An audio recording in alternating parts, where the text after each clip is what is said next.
নমস্কার, আপনারা দেখছেন হেলথ কেয়ার নাও। আমি আপনাদের সঙ্গে নিমাই পান্ডা, আর আমাদের সঙ্গে রয়েছেন এনআরএস মেডিকেল কলেজের হেমাটোলজি বিভাগের প্রধান অধ্যাপক, চিকিৎসক এবং গবেষক তুফান কান্তি দলুই, যাকে সারা পশ্চিমবঙ্গ শুধু নয় সারা ভারতবর্ষ চেনে। তিনি এতটাই বিশিষ্ট হেমাটোলজিস্ট, তিনি যে আমাদের সঙ্গে সময় দিয়েছেন আলোচনা করতে, তা সত্যিই আমাদের কাছে গর্বের। তবে আজকে যে বিষয়টা নিয়ে আলোচনা করব সেটা কিন্তু সবারই চিন্তা হয়, আর তাই ডক্টর দলুইকে আমরা মানে আবেদন করেছিলাম যে এই বিষয়ে কথা বলতে। সেটা হচ্ছে যে কি কি খেলে আমাদের রক্ত ভালো থাকবে। কারণ আমাদের শরীরে হৃৎপিণ্ড ভালো থাকার কথা ভাবি, লিভার ভালো থাকার কথা ভাবি, আমাদের ত্বক কতটা ভালো আছে সেটার কথা ভাবি, কিন্তু সারা শরীর যে রক্ত বয়ে বেড়াচ্ছি আমরা, রক্ত যে সঞ্চালন চলে, সেই রক্তে যদি গন্ডগোল হয় তাহলে কিন্তু অনেক বিপদ তৈরি হয়। তাই রক্ত ভালো থাকার জন্য কি কি খাওয়া উচিত? আমার প্রশ্ন প্রথমেই একেবারে সরাসরি প্রশ্ন, যে কি মানুষ তার রক্ত ভালো রাখার জন্য কি কি খাবার খাবেন? রক্ত বা আমরা জানি ইংরেজিতে আমরা বলি ব্লাড। এই রক্ত কিন্তু আমাদের পরিশুদ্ধ রাখতে হবে, তাহলে কিন্তু আমাদের মন ভালো থাকবে, আমাদের স্বাস্থ্য ভালো থাকবে, আমাদের সমস্ত অঙ্গ প্রত্যঙ্গ কিন্তু সঠিকভাবে সচল থাকবে। প্রথমেই বুঝে নেওয়া যায় যে এই যে রক্তের রং লাল হয় কেন। কারণ কি না, রক্তে হিমোগ্লোবিন থাকে। এই হিমোগ্লোবিনটি থাকে আমাদের লোহিত রক্তকণিকার মধ্যে। এই হিমোগ্লোবিনের জন্যই কিন্তু আমাদের শরীরে রক্তের লাল রংটা কিন্তু হচ্ছে। তাহলে আমাদের কি খাবার খেলে এই রক্ত ভালো থাকবে? প্রথমেই দেখে নেওয়া যাক যে রক্ত উপাদান তৈরি করতে গেলে কি কি অতি অবশ্যই জরুরি, তাকে আমরা বলি নিউট্রিয়েন্ট।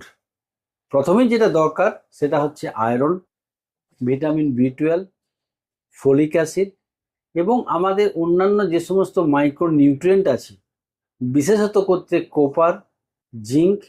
এছাড়াও আমাদের প্রোটিন কিন্তু মাত্রায় খেতে হবে, তাতে কিনা রক্ত ঠিক করে তৈরি হবে। সুতরাং আমাদের খাবার খেতে গেলে এই গুণগুলো আছে কিনা সেটা কিন্তু দেখে নিতে হবে। মানে আমরা কি বলি না, আপনাকে সুষম খাবার খেতে হবে। সুতরাং আপনি সুষম খাবার কি করে খাবেন? না, আমাকে খাবার খেতে হবে যাতে কিনা আয়রন রিচ ডায়েট থাকে। কিসে কিসে খাবারে আয়রন রিচ ডায়েট থাকে? না, আপনারা অনেক সময় কুলেখাড়ার নাম শুনে থাকবেন, থাকে। অনেক সময় দেখা যায় ডুমুরে থাকতে পারে, কাঁচকলায় থাকতে পারে, এবং বিভিন্ন ধরনের অ্যানিম্যাল প্রোটিনেও কিন্তু থাকতে পারে, মাংস, মাংসের মেটে। এছাড়াও অনেক সময় সি ফুডে থাকে, সেগুলো কিন্তু আপনি খেতে পারেন। তাহলে কিন্তু আপনার শরীরে আয়রন। আয়রন ভালো থাকবে। এবারে আসি ভিটামিন B12। ভিটামিন B12ও কিন্তু আমাদের শরীরে খুবই এসেনশিয়াল। তবে মনে রাখতে হবে এই ভিটামিন B12টা কিন্তু আমাদের অ্যানিমেল প্রোটিনে পাওয়া যায়, এটা কিন্তু কোনো ভেজিটেবল থেকে আসে না। সুতরাং যারা বিশেষত ক্ষেত্রে ভেজিটেরিয়ান বা ভেগানস, তাদের ক্ষেত্রে কিন্তু এই ভিটামিন B12 ডেফিসিয়েন্সির প্রাদুর্ভাব বেশি দেখা যায়। সেক্ষেত্রে কি গরুর দুধ থেকে? সুতরাং আমাদের অ্যানিমেল প্রোটিন খেতে হবে, মাছ মাংস খেতে হবে, ডিম খেতে হবে, ছোট মাছ খেতে হবে, সামুদ্রিক মাছ খেতে হবে। তাহলে কিন্তু আপনার ভিটামিন B12 যোগানটা কিন্তু আসবে।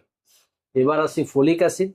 ফলিক অ্যাসিড কিন্তু আমাদের শাক সবজিতে বেশি পরিমাণে থাকে, যে সমস্ত গ্রিন লিফি ভেজিটেবল আছে সেখানে কিন্তু থাকে। সুতরাং আমাদের এই খাবারগুলো কিন্তু আমাদের পাতে আছে কিনা সেটা কিন্তু অবশ্যই লক্ষ্য রাখতে হবে। তার সাথে সাথে প্রোটিনের মাত্রাটা কিন্তু ঠিক করে খেতে হবে। সেটা প্রোটিন আপনি অ্যানিমেল প্রোটিন হোক, বা অনেক সময় আমরা সোয়াবিন খাই, অনেক সময় আমরা বিভিন্ন ধরনের ডাল খাই, সেটা কিন্তু সঠিক পরিমাণে আপনাকে খেতে হবে। এছাড়াও কি হয় না, আমাদের যে সমস্ত মিনারেলসগুলো আছে, মাইক্রো নিউট্রিয়েন্টগুলো আছে, সেগুলোও কিন্তু ব্লাড তৈরিতে কিন্তু সাহায্য করে। সুতরাং আপনার খাদ্যাভ্যাসটা এমন হতে হবে যাতে এই গুণগুলো যাতে থাকে। আপনাকে বেশি পরিমাণে খেতে হবে না, আপনি কম পরিমাণে বারবার খান, কিন্তু আপনার পাতে এই সমস্ত ধরনের নিউট্রিয়েন্ট আছে কিনা সেটা কিন্তু দেখে নিতে হবে। আর যদি না থাকে, সুষম খাবার যদি না খান, খাদ্য গুণের এই খাবারগুলো যদি না খান, তাহলে কি বিপদ হতে পারে? তাহলে কিন্তু আপনি রক্তাল্পতায় শিকার হবেন, যাকে আমরা বলি অ্যানিমিয়া। সেই জন্য দেখা যাচ্ছে যে আমাদের ভারতবর্ষের বুকে 60 থেকে 70% কিন্তু মহিলারা, মায়েরা, ছেলেরা এবং অনেক সময় পুরুষেরা কিন্তু এই রক্তাল্পতায় শিকার হন। বিশেষত ক্ষেত্রে অ্যাডোলেসেন্ট যারা টিনেজার্সরা, তারা ফাস্ট ফুডের দিকে বেশি ঝোঁকেন। আমাদের গ্রিন লিফি ভেজিটেবল বা যে সমস্ত খাবারগুলো বললাম সেদিকে ঝোঁক না রেখে চটজলদি পেটটা কিন্তু ভরিয়ে নেন। সেখানে কিন্তু আপনার ব্যালেন্স ডায়েটটা পেলেন না, সুষম খাবারটা খেলেন না, আপনার কিন্তু রক্ত তৈরি হলো না, আপনি কিন্তু রক্তাল্পতায় শিকার হবেন এবং এখান থেকে বিভিন্ন অসুখের কিন্তু সূত্রপাত হতে পারে। সুতরাং সুস্থ থাকুন বন্ধু, সুস্থ রাখুন আপনার রক্ত, রক্ত যাতে ভালো থাকে সে কথা অবশ্যই স্পষ্ট করে সুন্দর করে আলোচনা করলেন ডক্টর তুফান কান্তি দলুই।